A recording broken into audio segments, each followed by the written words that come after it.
Good morning everybody. Study 2020 में आपका स्वागत है। और आपकी डिमांड के अकॉर्डिंग जो क्लासेस चल रही है वो रेट प्री और रेट मेंस के अकॉर्डिंग है। अभी तक आप पढ़ चुके हो सोनेट, एलिजी और तीसरा टॉपिक आपकी डिमांड थी सर पहले लिटरेरी टर्म्स करवा दो।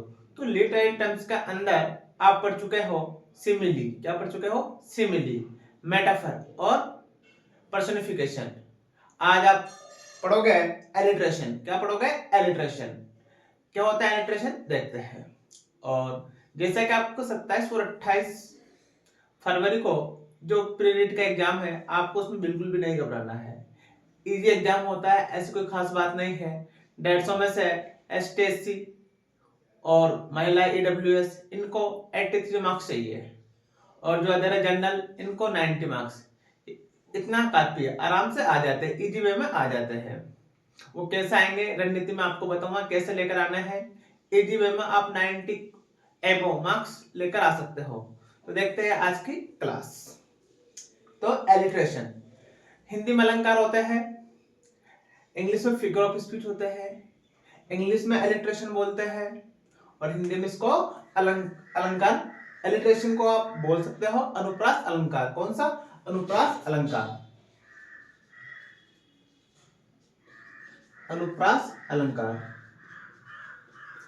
जो अनुप्रास अलंकार होता है इसमें क्या होता है, एक ही जो वर्ण होता है या शब्द होता है उसकी आवृत्ति बार बार होती है। जैसे पल पल हर पल हर पल, पल पल हर पल हर पल। तो पे का साउंड आ रहा है, तो ये भी कौन सा हुआ है? एलिट्रेशन। तो देखते हैं। Repetition of the same consonant is called alliteration. प्रश्न आ चुका है एक बार कि repetition of the same consonant, जिसमें सेम कॉन्सोनेंट आता है। क्या आता है? Same consonant. अब सेम कॉन्सोनेंट में क्या आता है? सिलेबल्स आता है, लेटर्स आता है, वर्ड्स आता है या साउंड्स आता है। उसे क्या कहा जाता है? उससे एलिट्रेशन कहा जाता है। तो आपका आंसर क्या है? गेस करो।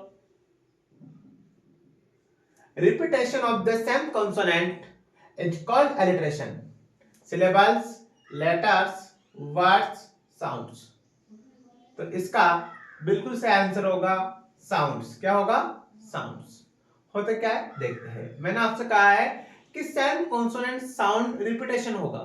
सेम कॉन्सोनेंट साउंड है ना। देखते हैं। Their woods are lovely, dark and deep, but I have promised to keep.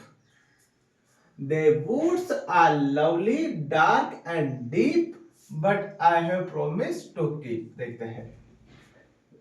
Their words were are lovely, dark and deep.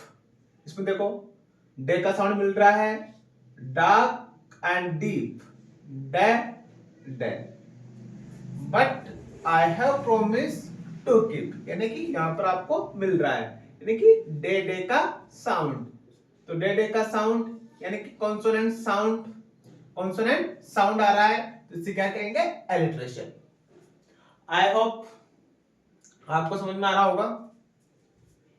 Next example है Betty bought some butter. Betty bought some butter but the butters was bitter. Betty bought some butter but the butter was bitter. So bought other butter to make the bitter. Butter better. इसमें B Betty, bought B, some butter, but the butter, bitter. तो B B का sound आ रहा है, किसका? बेबे का। तो आप इजी में पता लगा पा रहे हो इसमें कौन सा फिगर ऑफ स्पीच है? एलिट्रेशन। कौन सा है? Alliteration. So bought other butter B B to make the bitter B B, butter better B B B. यानी कि जो ये एग्जांपल इसमें बे बे का साउंड आ रहा है, तो आप इससे पता लगा सकते हो ये कौन सा फिगर ऑफ स्पीच है, ये एलिट्रेशन। कौन सा है? Alliteration. Next example. How high his highness. Horse the haughty heat head.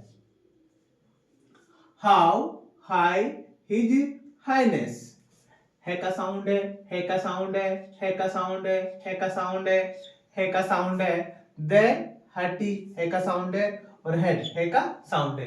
यानी कि इसमें साउंड किसका आ रहा है, इसमें जो साउंड आ रहा है वो है का, किसका आ रहा है, वो है का साउंड आ रहा है। तो same consonant sound repetition, it is called alliteration. I hope जो एलिट्रेशन फिगर ऑफ स्पीच है ये आपको अच्छे से समझ में आया होगा।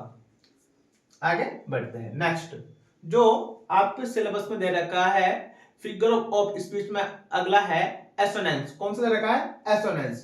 जो एसोनेंस होता है इसका मतलब होता है स्वर साम्य। क्या होता है, स्वर साम्य। जो अगला है आपका एलिट्रेशन के बाद कौन सा है, एसोनेंस। एसोनेंस का मतलब होता है स्वर साम्य। क्या होता है, स्वर साम्य। यानी कि इसमें बीच में, इसमें क्या होगा, बीच में यानी कि जो वोवेल्स होंगे वो सेम साउंड निकालेंगे। कैसा, सेम। लेकिन जो बात का जो कॉन्सोनेंट होगा वो डिफरेंट साउंड देगा, वो आपका क्या कहलाएगा, एसोनेंस कहलाएगा। नई बात समझ में, जैसे कि 9 टाइम, 9 टाइम, कैट बैट, यानी कि लास्ट का तो डिफरेंट साउंड आ रहा है और बीच का जो वोवेल साउंड है उसका सेम साउंड आ रहा है। ये क्या कहलाता है, एसोनेंस। बिल्कुल इजी है, देखते हैं। रिपीटेशन यानी कि रिपीट होता है ऑफ द सिमिलर वोवेल। क्या, सिमिलर वोवेल साउंड्स, यानी कि सिमिलर यानी कि समान वोवेल साउंड का इसमें क्या होता है, रिपीटेशन होता है इन द वर्ड्स, शब्द में। But the final consonant sound is always different. लेकिन जो बाद का जो कॉन्सोनेंट साउंड होता है वो डिफरेंट होता है। जो बाद का जो कॉन्सोनेंट साउंड होता है वो क्या होता है, वो बिल्कुल डिफरेंट होता है। जैसे एग्जांपल मैंने बताया था टाइम, क्या बताया मैंने आपको, टाइम। एक बताया आपको 9। अब इनका अपन देखते हैं। आई में टाइम, न प्लस आई, नाइन, इन, 9। तो आप इसमें देखो कि इसमें ये आप सामने का जो कॉन्सोनेंट साउंड है ये भी डिफरेंट है। टे, न, आई, आई, आई, आई, ये क्या है, ये सेम है। मैं, ने, इसमें कॉन्सोनेंट साउंड है, ये क्या है, ये डिफरेंट है। तो इससे आप क्या कह सकते हो, इसे कह सकते हो एसोनेंस। क्या कहोगे, एसोनेंस, यानी कि स्वर साम्य, यानी कि स्वर जो होगा वो समान होगा, वह आपका एसोनेंस कहलाता है। एसोनेंस क्या होता है, assonance similarity of vowel, similarity of vowel sound is, यानी कि अब जो सेम साउंड मिल रहा है इससे क्या कहा जाता है, जो सेम साउंड मिल रहा है इससे क्या कहा जाता है, किसमें, एसोनेंस में। इससे कहा जाता है वोकैलिक राइम। क्या कहा जाता है, वोकैलिक राइम। इसे कहा जाता है वोकैलिक राइम। वोकैलिक राइम क्या होती है, तो आपको ध्यान रखना है सिमिलरिटी ऑफ वोवेल साउंड, यानी कि जो वोवेल्स होते हैं उनकी सिमिलरिटी साउंड होता है, यानी कि वोवेल्स के अंदर जो सिमिलरिटी साउंड होता है उसे वोकैलिक राइम कहा जाता है। इसका स्ट्रक्चर बनेगा आपका सीवीसी सीवीसी, यानी कि consonant consonant, vowels vowels, consonant consonant, यानी कि जो वोवेल साउंड है वो सेम रहेगा।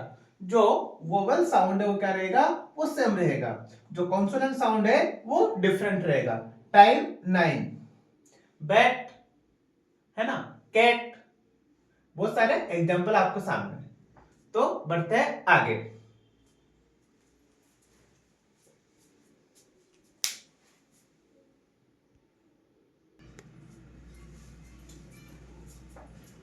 अब आपने देखा था स्ट्रक्चर, क्या देखा था आपने, स्ट्रक्चर, यानी कि जो एसोनेंस है उसका स्ट्रक्चर क्या बना था आपका, C V C C V C, CVC CVC, यानी कि कॉन्सोनेंट, वोवेल्स और कॉन्सोनेंट। यानी कि जो वोवेल्स है, जो वोवेल्स का जो साउंड है वो कैसा होना चाहिए, वो सेम होना चाहिए। कैसा होना चाहिए, सेम होना चाहिए। जो लास्ट का जो अगर कॉन्सोनेंट आता है तो उसका जो साउंड है वो डिफरेंट होना चाहिए। कैसा होना चाहिए? डिफरेंट होना चाहिए। एग्जाम्पल देखते हैं। Stitch in time save 9। Stitch in time save 9। Stitch इसका गलत निकला टाइम। अभी आपने देखा था टे प्लस आई प्लस टाइम। 9 का देखा था आपने ने प्लस आई प्लस 9 यानी कि टे ने डिफरेंट है। आई सेम है और न डिफरेंट है। तो आप इसको क्या कह सकते हो? इसको एसोनेंस। क्या कह सकते हो? इसको एसोनेंस आप कह सकते हो। Let the cat out of the bag. Cat क्या है? कैट। Cat plus bag.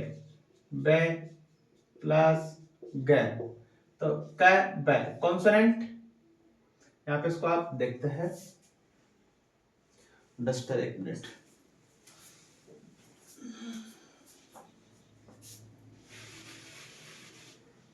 ये कैट क्या लिखा आपने? कैट। ये क्या है? बैग। तो कै इसमें दो मात्रा आती है।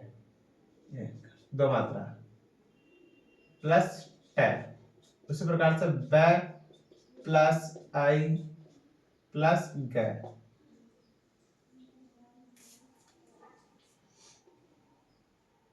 है ना। तो इसमें भी ऑटोमेटिक ये मात्रा है। तो आप समझ जाओगे cat bat. Cat bag same sound आ रहा है तो इससे भी क्या कह सकते हो? इसको भी आप एसोनेंस कह सकते हो। अगला है he was about shout. About shout अबाउ आउ किसका बीच में साउंड आ रहा है? आउ का। अबाउट शाउट शे प्लस आउ शाउट मिल रहा है। आउ आउ वैसे मिल रहा है देख लो वोवेल्स। तो इसे भी क्या आप कह सकते हो? इसको भी आप कह सकते हो। ये क्या है? एसोनेंस। क्या है ये? Assonance. Oh my dear come near without fear. Oh my dear अरे मेरे प्रिय कम नियर मेरे पास आओ बिना किसी डर के। Oh my dear. Oh my dear. अब इसको डियर नहीं पढ़ते, इसको dear. Oh my dear come near. Come near without fear. अब पीछे पे अ यानी कि का साउंड आ रहा है। आगे कॉन्सोनेंट आएगा। क्या आएगा? कॉन्सोनेंट। डिफरेंट है बट जो इसमें आपका जो वोवेल्स है वो वोवेल्स बिल्कुल आपका सेम है। वोवेल साउंड क्या है? जो वोवेल साउंड है बिल्कुल सेम है। अ अ डिया फिया और नियर। समझ में आ रहा है? I hope you will be understand. Next अब जो अगला टॉपिक है आपका राइम। कौन सा है? राइम। यहां तक क्लियर है सभी का? अगर आपको किसी भी टॉपिक में किसी भी प्रकार की कोई प्रॉब्लम हो तो आप अपना फीडबैक दे सकते हो या आपको अच्छा लगे तो भी। जैसे कुछ बच्चों के व्हाट्सएप पर आ रहे हैं कैसा समझ में आ रहा है अच्छी तरीके से। आगे वैसी क्लास चलना है दो जैसे भी चल रही है। अगला है राइम। राइम का जो हिंदी मीनिंग होता है वो होता है तुकबंदी। क्या होता है? तुकबंदी। यानी कि जो लास्ट के जो लेटर्स होते हैं उनका साउंड से मिलना चाहिए, वो आपकी क्या है? राइम है। यानी कि लास्ट के जो लेटर्स होते हैं उनका साउंड कैसा होना चाहिए? सेम होना चाहिए। यानी कि जो भी आप पढ़ते हो जैसे रामायण आपने पढ़ी होगी तो उसमें भी क्या है लगभग ज्यादा जो होती है पंक्तियां उनका जो साउंड होता है वो सेम होता है। मंगल भवनीय मंगलहारी दशरथ है ना। राम सिया राम जय जय राम। मंगल भवनीय मंगलहारी। तो ऐसे साउंड पीछे ढेर मिलता है। दरबश दशरथ अजर बिहारी, इसमें भी पीछे साउंड मिल रहा है। Repetition of the similar sound at the end, repetition of the similar sound यानी कि रिपीट होता है क्या, सिमिलर साउंड यानी कि जैसा साउंड, एट द एंड यहाँ पे बीच में हो रहा था, वहां पर कहां पर होगा, लास्ट में, at the end of A line यानी कि एक लाइन, किसमें, ऑफ द वर्स यानी कि कविता के अंत में, किसके अंत में, कविता के अंत में, यानी कि कविता जो भी होता है उसके लास्ट के जो साउंड होता है अगर सेम है, यानी कि कविता की पंक्ति के लास्ट में, यानी कि पंक्तियां जो चलती है आपने फर्स्ट में शॉर्ट में मैंने आपको बताई थी, तो वहां पर आपको समझ में आई होगी। जो राइम होती है, राइम आपकी 4 प्रकार की होती है, कितने प्रकार की होती है, राइम जो होती है, राइम आपकी 4 प्रकार की होती है, and rhyme, internal rhyme, I rhyme और साइलेंट राइम। राइम कितने प्रकार की है, 4 प्रकार की, and rhyme, internal rhyme, I rhyme और साइलेंट राइम। तो दोस्तों जो राइम वाला टॉपिक है ये नेक्स्ट क्लास में पढ़ेंगे, क्योंकि अब मेरे भी स्कूल का टाइम हो गया है। तो आपको क्लास कैसी लगी, आपका फीडबैक और जो आपका मोटिवेशन है वो भी बना रहना चाहिए, और साथ साथ में चैनल को लाइक करें, सब्सक्राइब करें और अधिक से अधिक जो आपके दोस्त हैं उन तक ये क्लास शेयर करें, क्योंकि कोशिश करेंगे कि प्री मेंस यानी कि इंग्लिश का सिलेबस आपका कंप्लीट करवा दें इजी वे में, क्योंकि बिल्कुल इजी वे से यानी कि जीरो स्तर से मैं आपको पढ़ा रहा हूं। Thank you so much.